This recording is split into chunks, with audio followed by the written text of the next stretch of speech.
Welcome to the Babylon Green Gathering. We are so thankful that everybody came out. Our speaker today is Matt Lavery, and he is a Suffolk County Green who is getting activated and motivated and starting to help get things done. And he is the vice chair of the Green Party of Suffolk. And a lot of what his talk tonight about is related to his experience working with a person in England who's actually a Green Party elected official. So that's really exciting for us to have worked with an elected official, and that person is also running for the European Union Parliament. So Matt also has been at our fundraiser, and we met his family. So he has a well-rounded green life, and here's Matt Lavery. Tell you definitively how long the talk will be. I do have some clear goals in mind. As I had said to Ian and Kimberly before, one of my goals is to say stuff that's at least thought-provoking enough to make them have a fight. Kimberly has assured me that it won't happen. Ian has assured me that it will. So I think I'm getting close to that goal already. I also wanted just to take a minute before I start to thank the Wilders who have been absolutely essential to acculturating me to the Green Party in Suffolk since I was able to get active when my life really started focusing around this area more than it had in the previous years when, as Kimberly said, I was in Britain. The candidate who I'm working with, I'm still actually working with him as kind of a distant advisor, will be mentioned in the talk, and I'd be happy to let you know anything about him that you might want to know. I was thinking about what I would say, and Ian had invited me to say something about the view from Europe.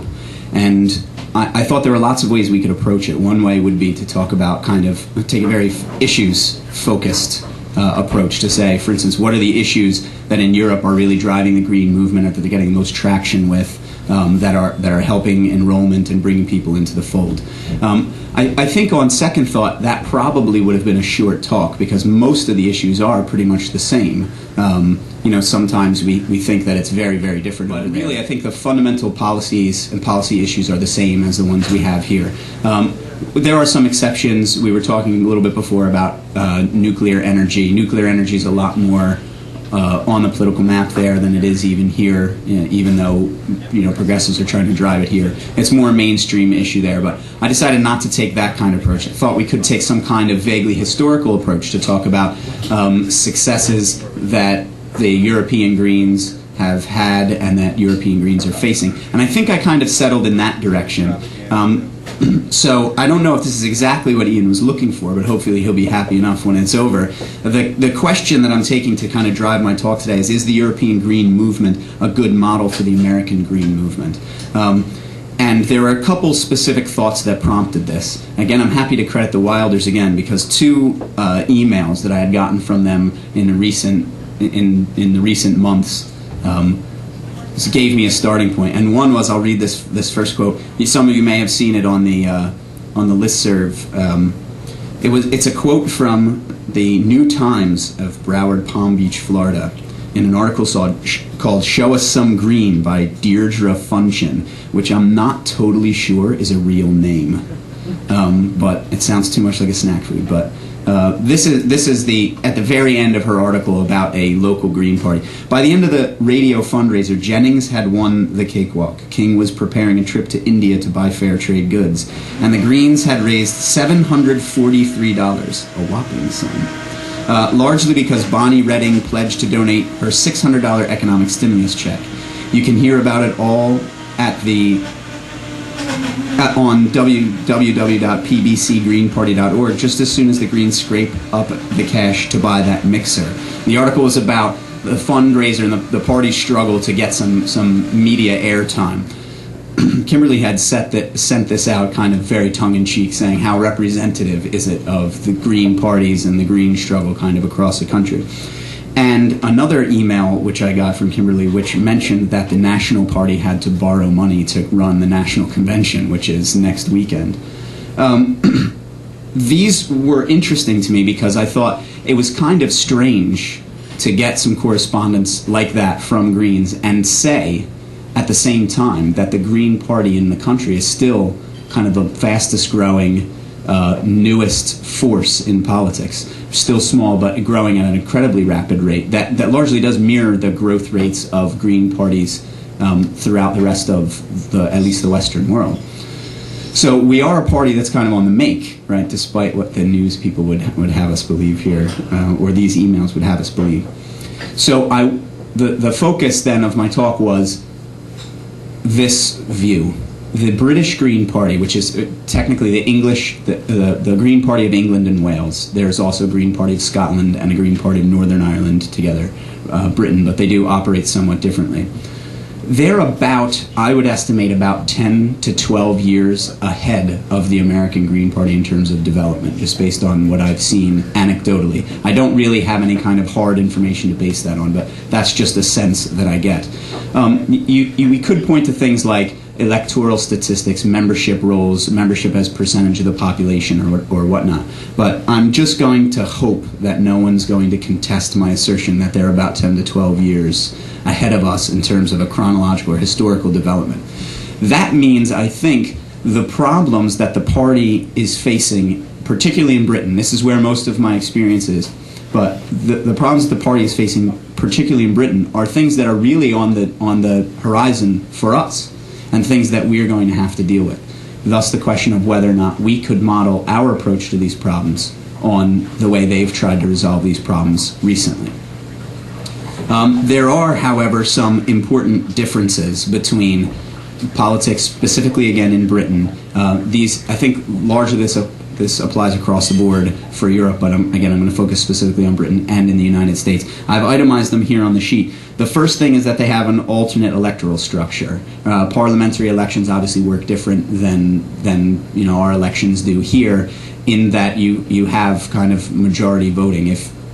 If, for instance, the candidate that I'm working with, if the party polls at 11% in the East region in Britain, he's elected. If they poll at 14%, 2 Greens will be elected.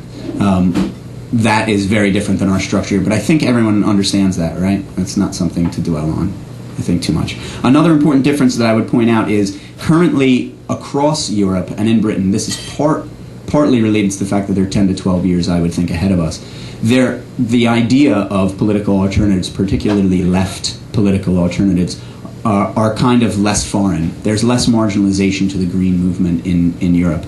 One major event in Britain that I think is something that we could think about related to our struggle here is that the current party in power in Britain, the Labour Party, is only kind of 2/3 of what it once was. About a decade ago, the Labour Party, they're roughly the same thing as the Democrats here, split into 2 parties. The Liberal Democrats, who are lefter than the Labour Party, and the Labour Party, who are really kind of just centrist. I've said here on the sheet that the left party Labour split, is this the future of the Democrats? I mean, it certainly doesn't seem to be the case right now, but there certainly was something like division in the ranks of Democrats, Clinton-Obama type divide. It is something that I think at least opens an opportunity for people to start talking more seriously in a green way than we have been able to do with a lot of people who identified themselves previously stalwartly as Democrat and really kind of wouldn't hear anything else. This would be kind of particularly true if Obama loses the presidential election and the inevitable argument erupts, which is, should Hillary Clinton have been the candidate and why? Right? Hillary Clinton was clearly stumping for that at the end of her campaign, and I think that really does create an opportunity for Greens to jump into that divide. And the third difference, this may seem a little bit strange, but grassroots politics, in my experience of it, has been really different in Britain. And one of the reasons is that suburbia isn't really a prominent phenomenon in Britain. The stereotypical Green politicking of door knocking is just a lot easier in Britain than it is here. It has an ultra low financial burden, it's ultra low tech, and it's just, I think, quite a bit easier in Britain, where the structure of basically every cosmopolitan area is ring roads, center town structure with houses in very short proximity, with all of the dwelling structure in short proximity to city centers. It just allows for kind of easier, faster paced door knocking than I think happens in suburbia. Again, I don't have anything kind of hard statistic to point out there, but I'm convinced that that's the case. Okay. Now, I've just laid out three important differences that might make it seem like there's no relationship between where the Green Party in Britain is now and where we might go in 10 to 12 years. It's not likely that we'll change our political structure and be a parliamentary system in 10 to 12 years. It's not likely that suburbia will be deconstructed in 10 to 12 years, though I do think the rise in gas prices means suburbia will start to be deconstructed. I don't think it's likely to happen in 10 to 12 years. And while we might make gains towards being less politically marginalized in 10 to 12 years, I don't think that this is something that we can say is going to happen overnight. That might make us very similar to the British Green Party. That's not to say they haven't earned their mass appeal a little bit. So in the face of those three major differences, I would point to two important similarities that I think override these two things. They're listed on your sheet. One is the pace of growth. Despite these three important differences, the two parties do seem to be growing historically apace if you factor in a 10-year difference. So we are doing well, I think, in that sense of a similarity. And the other more important thing, and you will hear it in the news, not in a direct form, but with the rise in oil prices, is the urgency of the green policy agenda is increasingly important, and it's increasingly felt among the population. I was trying to think of another very clever linguistic way to say this, but all I could come up with is, as oil futures rise, so does the Green parties. Right? So we're going to be taken a lot more seriously only because we're really the only party that's offering anything like a legitimate alternative energy policy. At least if you take us, especially if you take us as the third alternative party to the Republicans and the Democrats, leave alone all the other third parties. So what are the key dilemma, the key things that the British Greens and in general European Greens have been facing recently that I think are the problems that are 10 to 12 years on our horizon? And this is where I think it may get a little contentious, so I'm going to watch Ian and Kimberly carefully to see if I'm successful. I've identified kind of two problems, and these are the problems that get all of the discussion inside Green circles in Britain at present. The first is leadership. The Green Party of England and Wales just recently, within 7 months, 8 months now, had a national party referendum about leadership. It came very close to, while the referendum was being debated, it came very close to actually splitting the party. At least a lot of people in the party felt that the party was close to being split. And the question was, would the Green Party adopt a more clearly defined leadership structure, particularly in the sense of electing a person who would serve as leader of the Green Party? This was seen by people who are opposed to the leadership referendum as a direct flying in the face of the grassroots tenet of the Green Party, right? That we are fundamentally local, that we should run by committee, and that leadership is kind of a magic door. Once you've passed through it, you're headed towards corporatism, was kind of the very palpable fear.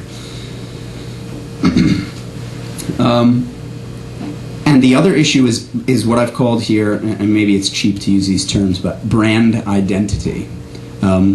As Greens in Europe have gained mainstream appeal, they've also confronted a problem, which is that the name is very associated to a kind of brand identity that largely has not been under the control of Greens, or that new Greens wouldn't say has been under their control. To kind of find a way to talk about that in a meaningful way, I've dressed as I have tonight. Right? This is a very intentional kind of attire. And it was a very poorly designed experiment to see specifically this. If I would get any comments that were somewhat related to the idea that one doesn't expect to see a Green Party person in a shirt and tie at a Green Party function. And I would say I was moderately successful in that I at least came up with one or two comments, or at least one or two comments came up. That's as close as I could do to providing a concrete example of brand identity that wasn't just kind of purely academic or abstract and wouldn't strike a lot of chords. So I wanted to read a quote on framing the leadership problem or discussing leadership problem. I apologize that it's kind of old and that Thomas Layton may be a hate person for some Greens who might sometime come across this, who was a former candidate for political office who was supported by Greens and then had a falling out with the Green Party afterwards. He says in an article for an erstwhile e-newsletter, in America, the radical leftists who openly opposed any involvement in electoral politics came to dominate the emerging movement for a Green Party, eschewing the electoral arena. They tried to make the Greens primarily a group that favored the direct action of marching and demonstrating. Apparently, they didn't understand John Lennon's admonishment. If you go carrying pictures of Chairman Mao, you ain't going to make it with anyone anyhow. Right? Now, it may seem a kind of strange approach, but it does frame the two kind of competing ideas and how leadership plays in that role. There is this sense that if the party is to adopt something like a more pronounced leadership structure, elect an official kind of national leader, that it runs fundamentally opposed to what we have stated we stand for, particularly in our pillar of grassroots politics. A similar pain, I was looking for a quote that would crystallize it in relation to this, but I wasn't able to find one that I was happy with. Really, that pain was felt quite clearly with the Nader fallout. The idea with Nader in 2004 that so many Greens were happy that he wasn't going to run as a Green because it would work against the idea that the Greens were basically Ralph Nader's party who did everything Ralph Nader thought was good, and we should distance ourselves from that. And there was quite a debate here, right, in that in 2000, the Green Party won over 1 million votes with Ralph Nader as our presidential candidate. And in 2004, does anyone remember who our candidates were then, we won less than 500,000 votes, right? So this is really kind of, and the point here is that people were happy kind of about both things, right? There were as many people who were equally happy that Ralph Nader wasn't kind of providing that key touchstone leadership appeal of the Green Party as there were people who were upset that he wasn't providing it, or, you know, if I messed that up, I think you know what I'm saying. There was many people who were happy that Nader was involved as wasn't involved. And this kind of bodes, it seems, badly for our party, right? And does highlight the fact that a leadership debate, I think, is really coming on our future. About brand identity, I found this an interesting quote that I'll talk about in a minute. I'm just going to read it now. Many dismiss the Green Party as, quote, bleeding heart liberals. Even among Democrats, the leftist stance of Green Party politics causes discomfort. There are those who fear the Green Party wants nothing less than socialism or communism. I can't feel that there's any way I should read that other than to read it with dread in the words socialism and communism, to give kind of appropriate voice to the view of what I would just call, for ease in this talk, the person on the street. The person on the street does relate to the Green Party when they tend to know what the Green Party is, some kind of extremely radical, leftist, sort of pseudo-hippie type thing, right? And for as much as that resonates with people who are increasingly getting older, right, I was shocked to find that it scares off a lot of young people, right? And I'll just an anecdote to illustrate this. At Seton Hall University in New Jersey, where I lived before getting married and moving out to Long Island, I was working as a graduate student with the honors program, and in a discussion that came up, we were talking about mass transit and whether the state should assist funding mass transit. A student said, now I had just graduated, right? I was there for a master's degree, so I had just graduated less than 2 years ago, and I had gone through that program, and a student in the program, right? So someone who just a few years prior would have been me, said what struck me as the most outrageous thing in the world. They said, well, I know we're talking about how great mass transit is, but isn't that kind of communistic? My jaw nearly hit the floor, right? With the idea that socialism, which was kind of the intellectuals' position of default in every prior decade of the 20th century, had kind of suddenly become, for young people, a hate word or something that people need to run screaming from. Had I heard this, say, on the train from Penn Station to Babylon Station at 4:30 p.m., from someone who's doing a blue-collar commute, I would have been less surprised. No less disheartened, but less surprised. Hearing it from a would-be intellectual at college, I was very surprised. There is a problem, I think, for the Green Party as we continue to grow in number of ever passing a kind of popular appeal threshold if we don't do something to address the brand identity issue. Right? Now, that may be something that is contentious, and I'm looking at Ian and Kimberly, and they're not fighting yet, so it's not contentious enough. But I do hope that after the talk we can talk about it a little more informally, and maybe we'll have more to say. Oh, the other thing I wanted to say about that quote is that I have no idea who Tricia Ellis Christensen is, and because I don't, and because of the nature of the site that this was posted on, I kind of want to take her as just a representative everywoman, right? And say that as you point out again that threshold moment, as we continue to grow, it is inevitable that we will hit a threshold moment where we can't simply market the party to people who are inclined to be green anyway. We're going to have to do some fundamental education. And there's where our brand identity crisis is really hitting. One last anecdote to highlight this. Doing some door knocking in Britain, and in Britain I was mostly in the East, which is Britain's breadbasket and a notoriously conservative part of Britain. Doing some door knocking, we came across a couple guys who were working on their car. And we just started a conversation with them randomly, started talking to them, and started talking about politics. They had complained about something locally. We were working for the local city council. And we had talked to them for about 10 or 15 minutes about local politics, and we agreed on almost everything that we were saying. I mean, we really had kind of like an amazing, it was like a match made in heaven with these guys, until we mentioned that their ward councilor was in the Green Party. And their response was, and this is a direct quote, "Green Party? Aren't you guys like the communists?" Right? At which point I felt immediately disheartened that we, despite the fact that we had 15 minutes of complete commerce with these guys, intellectually or politically, after that point it totally shut down because of the power of brand identity.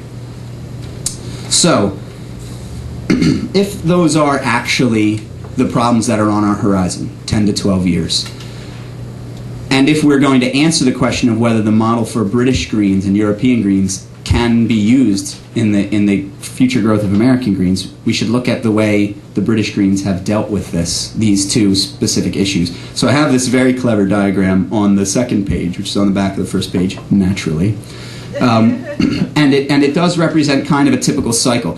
What I tried to do is visually represent two cycles, and suggest the way the British Green Party, the Green Party of England and Wales, has approached the problematic dynamic, problematic triad that is the first dynamic. So if you take branding, office holders, and prominence, and connect them with the dotted arrow that's in between, we have a kind of traditional grassroots quagmire, as I've called it here. How do we get from prominence to brand identity, right? If brand identity is essential to building popular appeal for your party, right, then it seems fundamentally tied to prominence in an important reciprocal way, without a clear brand identity, right? And if brand identity, again, is a grating term for people who are not inclined to be in love with capitalism, right, we could think of something like policy platform that roughly would take its place, except that policy platform kind of implies more knowledge about a party than most people who we're going to have to be marketing the party to in the future have, right? So how do we build prominence without a clear brand identity, and how do we build brand identity without someone who can speak prominently for the party to all these people? Well, the way the British Greens had gone, or the Green Party of England and Wales went, was through a clear and decisive answer on the leadership question.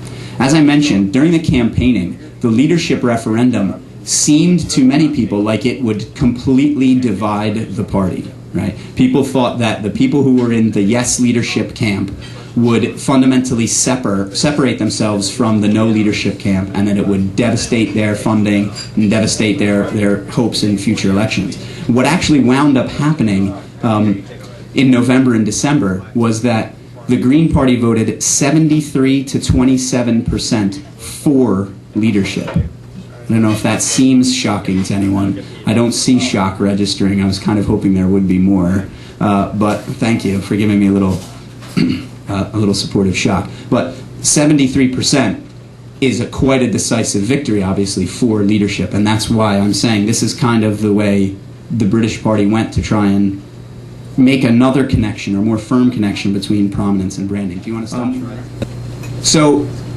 I had pointed to two important issues, and I hope if my diagram was successful and what I've been saying is successful, what I've gotten at is basically how the answer to one of the questions is the same as the answer to the other question. There are these two dilemmas that we're facing. Leadership and brand identity have become kind of one issue that the Green Party of England and Wales have been facing. And I think there are thoughts that we could make those issues two separate issues here, right? I think, though, since we are on a roughly similar path, I don't see any way except that we're going to be facing these dilemmas in largely the same way in, again, a decade or just over a decade. So the answer then to my question that prompted this talk was yes. I think the green movement in Europe and Britain can be a model that we can use. Obviously not, there's not a one-to-one correspondence, but it can be a model that we can use to advance the green cause here in the United States. There are a couple important caveats. The one has to do with leadership structures, right? And as I've referred to it on the handout, they're what I would call safe leadership structures. Here's a quote: "But this progressive decision that the party has just made, that's the yes vote, the overwhelming yes vote on the leadership referendum, does not mean that we will from now on be aping the gray parties, not at all. Our model of leadership will be different. The possibility of the party electing two people as co-leaders," and again, it's not made explicit in here, but that would be on the gender divide, with the gender divide being honored as much as possible. "If it wishes to, is one indicator of this. The Green Party conference remaining sovereign over decision-making is another. And thirdly, if our leader betrays the party or makes serious mistakes, the procedures in place to challenge or remove them are far more robust than is the case in any other British political party." They're not spelled out here, and I think what those safe structures would have to be in the United States would have to be different given the differences in our electoral structure. But here are three things that we should look for as we're approaching this dilemma, as things that can make a yes leadership movement in the Green Party safe in some way. Obviously, someone could say it remains to be seen whether the Greens wouldn't go the way of Labour and vote out any socialists that Labour did right before they split. But it does seem that at least the Green Party in England and Wales has been very conscious of the fact that there is concern over leadership leading to corporatization.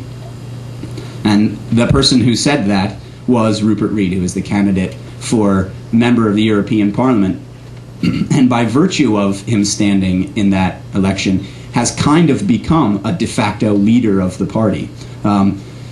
If you're feeling a resonance at all with this leadership debate thing, I would encourage you to check out as I say on this course, see particularly the comments to his blog post of the 9th of June 2008, and I've left the URL there. So check it out, and you can kind of see the way this dynamic has played out in the party. The other issue is brand identity, and again, I don't know if I'm wrong to say that calling it brand identity would be fundamentally repulsive to Greens, because it reeks of corporatization and commercialization and consumerism. But the issue of brand identity is one that can seem to kind of issue a fundamental challenge to some of our pillars, our pillar statements. If you read the idea or the challenge of brand identity this way: if all we're trying to do is win electoral votes, then we'll say or do anything to get into office and to seem to have popular appeal. Again, earlier on in the evening, we were talking about precisely this for Barack Obama, and Ian said, I think, quite concisely, the problem with saying what you need to say to get elected is that that's what you wind up doing when you're in office. In the States, of course, we have basically one opposition party, and that's whatever party of the two isn't in power. The idea of an opposition party can change accordingly to the idea of third parties, right? If a third party comes in and takes, say, 10 seats in the Senate, obviously, they become the kind of the most important party in the Senate if everyone's going to vote along party lines. 40-40-10, that puts third party, and even a third party alliance, say Greens, Libertarians, Socialist Workers' Party, any of those things, it puts them in a very, very powerful policy position. And what that allows those parties to do is build a brand identity by having a legitimate say in policy issues.